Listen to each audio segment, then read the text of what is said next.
Imagina que de un día para otro todo lo que tienes pierde su valor. El dinero en tus bolsillos no puede comprar ni un pedazo de pan, los bancos han cerrado sus puertas y cientos de personas se amontonan en las calles con la mirada vacía. No hay trabajo, no hay esperanza. Esto no es una historia de terror. Fue la realidad de millones de personas en 1929.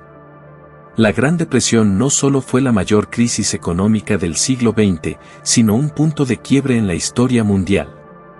Afectó cada rincón del planeta, empujando a familias enteras a la miseria, cambiando para siempre la forma en que entendemos el dinero, los bancos y el poder económico.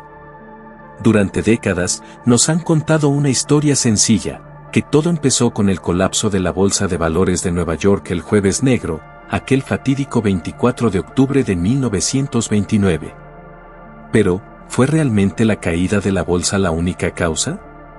¿O hubo algo más oscuro detrás del desplome económico más grande de la historia moderna? Hoy desentrañaremos los verdaderos motivos detrás de la crisis del 29, aquellos que rara vez se mencionan en los libros de historia. Antes de entrar en detalles, si disfrutas el contenido sobre historia y economía, suscríbete y activa las notificaciones, porque aquí desentrañamos las verdades que nadie más te cuenta. Desde principios del siglo XX, Estados Unidos vivía lo que muchos consideraban una era dorada. La tecnología avanzaba, las industrias florecían y la gente comenzaba a sentir que la prosperidad era eterna. En las calles de Nueva York, los rascacielos se elevaban como símbolos de riqueza y poder.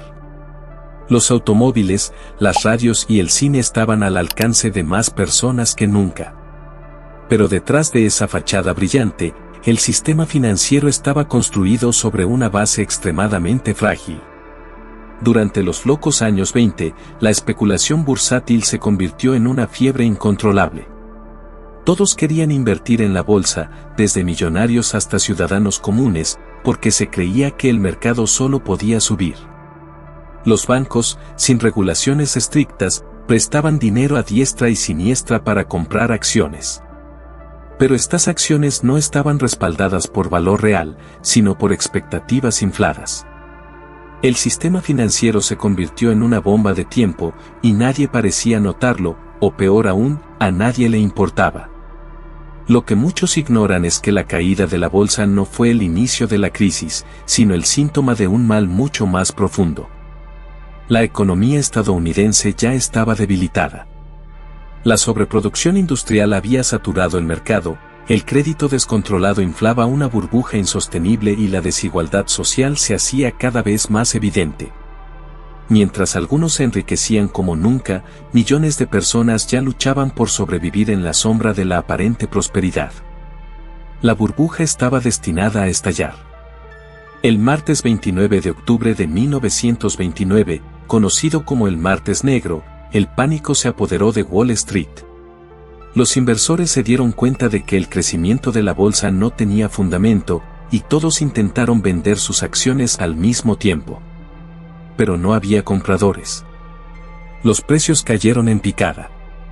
Los bancos, que habían prestado enormes cantidades de dinero para estas inversiones, comenzaron a quebrar. Miles de personas acudieron en masa a retirar sus ahorros, solo para descubrir que su dinero ya no existía. Los bancos lo habían apostado todo en la bolsa, y lo habían perdido. Pero esto es solo el principio de la historia. La crisis se extendió como un incendio forestal. Las fábricas cerraron. El desempleo se disparó. El comercio internacional colapsó. De la noche a la mañana, los sueños de toda una generación se hicieron polvo. Miles de familias fueron desalojadas de sus hogares. Las ciudades se llenaron de Overvilles, barrios de chabolas nombrados en burla al presidente Herbert Hoover, cuya administración parecía incapaz de controlar la crisis. La comida escaseaba, y en las calles se podía ver a hombres trajeados, que alguna vez fueron empresarios exitosos, haciendo fila en los comedores de beneficencia. Lo que pocos saben es que la Gran Depresión no solo fue una crisis financiera. Fue un evento que rediseñó el mundo. Europa, que dependía de la economía estadounidense, cayó en el caos. Alemania, aún debilitada por las sanciones del Tratado de Versalles, vio cómo la crisis empujó al país al colapso total. En medio del desempleo y la desesperación, movimientos políticos extremistas comenzaron a ganar poder. La crisis del 29 no solo destruyó fortunas, preparó el terreno para la Segunda Guerra Mundial. Pero lo más inquietante es que la crisis no fue simplemente un accidente. Hay quienes argumentan que no fue solo un error del sistema, sino el resultado de una manipulación intencionada.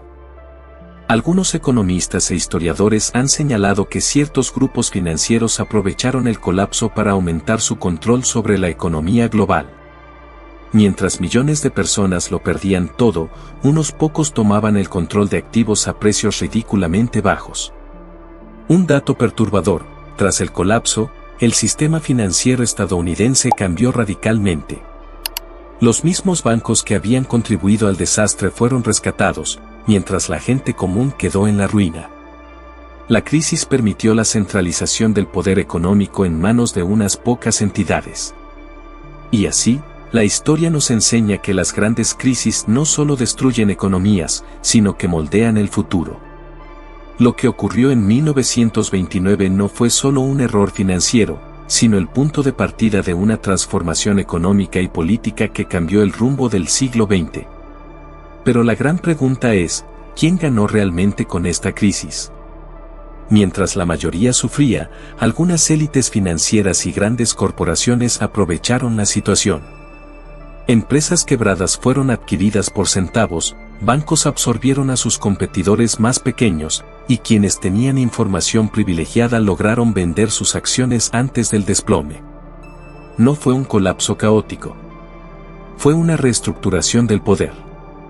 En 1933, apenas unos años después del desastre, el gobierno de Estados Unidos implementó el New Deal, un ambicioso plan de recuperación económica. Pero aunque ayudó a estabilizar la economía, también consolidó el papel del Estado como regulador financiero y permitió que las grandes instituciones se volvieran aún más poderosas.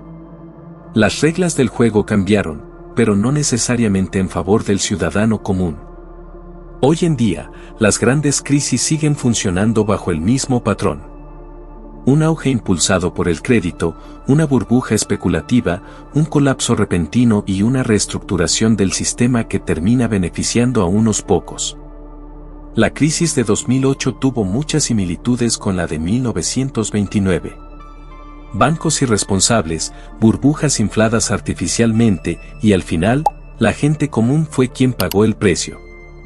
Y lo más inquietante es que el próximo gran colapso podría estar más cerca de lo que pensamos.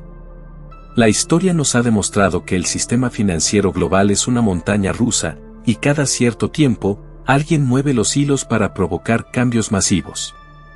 Por eso, es fundamental conocer el pasado para anticipar el futuro. Ahora que conoces la verdad detrás de la crisis de 1929, queremos saber tu opinión. ¿Crees que la historia se repetirá? ¿Estamos viviendo un escenario similar? Déjanos tu comentario, queremos leerte. Y si quieres seguir descubriendo la verdad detrás de los grandes eventos de la historia, suscríbete y activa las notificaciones. Porque quien controla la economía, controla el mundo.